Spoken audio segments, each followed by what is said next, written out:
Assalamualaikum warahmatullahi wabarakatuh. Perkenalkan, nama saya Noktario dengan nomor induk mahasiswa 22204081026. Saya berasal dari program studi Magister Pendidikan Guru Madrasah Ibtidaiyah UIN Sunan Kalijaga, Yogyakarta. Di sini saya akan mempresentasikan artikel yang telah saya buat dalam mata kuliah pembelajaran berbasis teknologi informasi dan komunikasi dengan dosen pengampu Bapak Dr. Andi Prastowo, MPD. Selamat menyaksikan.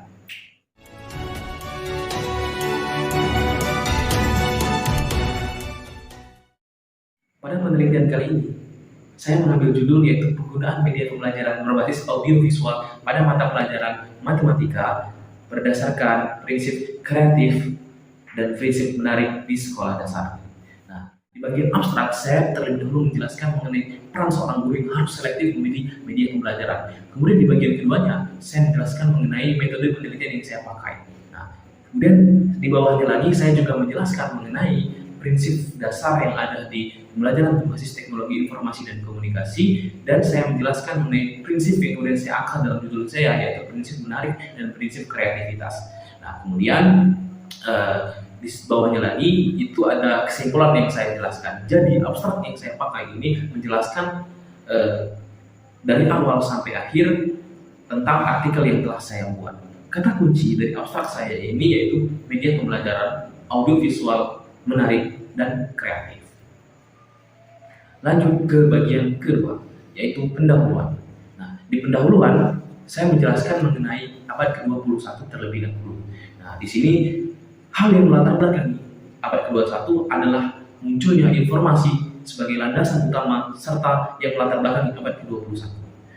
Abad ke-21 memperkenalkan manusia pada sistem, yaitu teknologi seperti internet yang sering digunakan dalam kegiatan sehari-hari. Setelah saya menjelaskan mengenai masuknya internet pada abad ke-21, kemudian saya juga menjelaskan bagaimana internet masuk ke dalam dunia pendidikan. Nah, di sini saya juga menjelaskan pentingnya pemilihan media pembelajaran oleh seorang guru agar pembelajaran tidak monoton dan dapat bervariasi tentunya. Kemudian saya menjelaskan mengenai pentingnya memilih media pembelajaran. Selanjutnya juga saya menjelaskan mengenai fokus penelitian. Fokus penelitian saya pada penelitian yang saya angkat ini yaitu pada media pembelajaran berbasis audiovisual. Nah, media pembelajaran berbasis audiovisual ini tentunya mempunyai prinsip-prinsip dasar dalam prinsip dasar pembelajaran berbasis teknologi informasi dan komunikasi. Prinsip dasar dalam pembelajaran berbasis informasi dan teknologi ini yaitu terdiri dari 4. Yang pertama yaitu prinsip dasar optimal, yang kedua prinsip dasar efektif, yang ketiga prinsip dasar menarik, dan yang keempat prinsip dasar merangsang kreativitas siswa. Nah, di sini juga saya berpacu pada penelitian terdahulu. Nah, penelitian terdahulu yang saya masukkan ke dalam artikel saya ini yaitu penelitian dari Sigit Febrianto Susilo dengan judul penggunaan media pembelajaran berbasis audiovisual untuk meningkatkan hasil belajar siswa di sekolah dasar. Hasil daripada penelitiannya ini yaitu pembelajaran dengan menggunakan media audiovisual memberikan dampak yang sangat signifikan bagi siswa. Dampak yang sangat terasa adalah berkenaan dengan motivasi belajar siswa. Penggunaan media audiovisual mampu membangkitkan motivasi belajar siswa untuk senantiasa meningkatkan keterampilan berbahasa siswa. Nah, ini penelitian yang kemudian berkaitan dengan artikel yang saya angkat. Tapi ada perbedaan yang terletak pada artikel yang saya buat dan artikel dari Sigit Febrianto Susilo ini, yaitu terletak pada prinsip dasar yang saya pakai yang kemudian langsung merujuk ke prinsip dasar menarik dan prinsip dasar kreatif. Berbeda dengan penelitian dari Sigit Febrianto Susilo ini. Nah, tentunya harapan daripada penelitian saya ini yaitu guru dapat memilih media pembelajaran yang cocok dan menarik untuk diajarkan kepada siswa agar siswa dapat antusias dalam mengikuti pembelajaran dan bisa menerima secara utuh materi yang diajarkan. Selain itu, juga diharapkan siswa secara tidak langsung mengerti akan pentingnya teknologi dan melihat media pembelajaran yang digunakan oleh guru. Agar perspektif siswa tidak hanya memandang teknologi sebagai alat untuk bermain game saja, tetapi teknologi juga bisa dipakai untuk belajar seperti itu. Kemudian bagian selanjutnya yaitu metode penelitian. Nah, penelitian saya ini menggunakan metode penelitian kualitatif.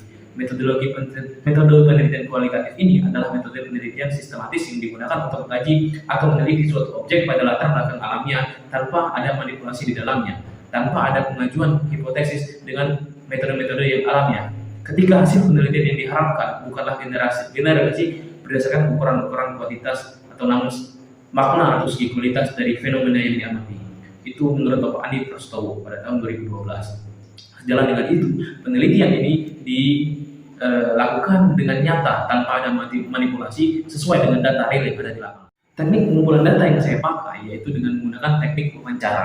Saya mewawancarai 2 orang informan dari instansi yang berbeda dan kota yang berbeda tentunya, agar penelitian ini akurat dan bisa dipertanggungjawabkan. Selain itu, saya juga mengumpulkan data dari pendapat-pendapat para ahli dan penelitian-penelitian terdahulu sebagai penguat dan referensi. Sedangkan teknik analisis data yang saya pakai yaitu reduksi data, data display, dan penarikan kesimpulan. Saya mereduksi data yang telah saya kumpulkan dengan teknik-teknik wawancara dan sebagainya tadi, kemudian saya sajikan dan kemudian saya tarik kesimpulan. Nah, kemudian masuk ke hasil dan pembahasan. Menurut narasumber satu saya, media pembelajaran berbasis audiovisual ini masuk ke dalam prinsip menarik karena siswa lebih senang untuk melihat konten berupa audiovisual dibandingkan mendengarkan materi menggunakan metode ceramah. Nah, hal inilah yang kemudian dirasakan oleh narasumber satu saya saat mengajar mengenai metode media pembelajaran berbasis audiovisual ini. Guru yang berhadapan dengan siswa merasakan dampak yang signifikan tentunya, itu yang dikatakan oleh narasumber satu saya. Prinsip dasar menarik dalam audiovisual ini dapat juga dilihat dari keingintahuan siswa, di mana siswa kemudian bertanya-tanya mengenai materi, kemudian juga siswa juga kemudian terlihat antusias dalam mengikuti pembelajaran. Menurut narasumber satu saya, siswa di kelasnya lebih memahami pembelajaran karena metode yang digunakan dapat menarik perhatian siswa. Perhatian siswa tertuju kepada video singkat yang kemudian dibungkus dengan materi-materi yang dikemas secara menarik seperti itu. Selanjutnya yaitu prinsip perangsang kreativitas siswa. Nah, di sini narasumber saya dalam media pembelajaran berbasis audiovisual pada kelas 1, dia menganalogikan buah apel dalam materi penjumlahan dan pengurangan, di mana ketika 2 tambah 2 itu dianalogikan dengan buah apel. Nah, di sini ada beberapa siswa yang kemudian bertanya-tanya mengenai buah-buahan yang kemudian bila kita lihat itu seperti keluar daripada materi, tetapi bila kita telaah lagi, bila kita kaji lagi dalam penalaran siswa pada kelas 1 itu merupakan sebuah kreativitas di mana bisa kita lihat apabila siswa pada kelas rendah seperti kelas 1 dan dia belajar secara mandiri dengan menelaah materi yang disampaikan oleh guru, kemudian dia kembangkan sendiri seperti tadi materi penjumlahan dan pengurangan, dan dia mengembangkan karena dia melihat media pembelajarannya itu berupa buah-buahan dan dia kembangkan, itu sudah bisa dikatakan sebagai metode yang merangsang kreativitas siswa. Karena stimulus yang diberikan oleh guru melalui media pembelajaran berbasis audiovisual kemudian direspon oleh siswa dengan bertanya-tanya, dan kemudian ini membuat pembelajaran itu seperti pembelajaran yang mengasyikan, dan respon siswa tentunya sangat baik dengan media pembelajaran ini dibuktikan dengan hasil belajar siswa tentunya. Bagian selanjutnya yaitu kesimpulan. Berdasarkan hasil penelitian yang saya buat ini, dapat disimpulkan bahwa media pembelajaran berbasis teknologi memiliki 4 prinsip dasar, yaitu prinsip efektif, optimal, menarik, dan prinsip merangsang kreativitas siswa. Nah, media pembelajaran berbasis audiovisual ini masuk ke dalam prinsip menarik dan prinsip kreatif. Nah, tentunya media pembelajaran berbasis audiovisual ini dapat mengembangkan daya pikir kreativitas siswa dan dapat menarik siswa dalam menyerap pembelajaran yang diajarkan oleh guru tentunya. Baik, masuk bagian selanjutnya yaitu daftar pustaka. Referensi yang saya ambil dalam membuat artikel saya ini, saya mengambil 20 referensi dari buku dan jurnal yang berkaitan dengan materi yang saya pakai. Tentunya dengan materi-materi yang masih relevan untuk digunakan pada saat ini. Baik, terima kasih telah menyaksikan presentasi dari saya. Semoga artikel saya ini bermanfaat dan dapat digunakan pada kehidupan yang akan datang. Lebih dan kurang saya mohon maaf. Kepada Allah saya mohon ampun. Saya akhiri. Wassalamualaikum warahmatullahi wabarakatuh.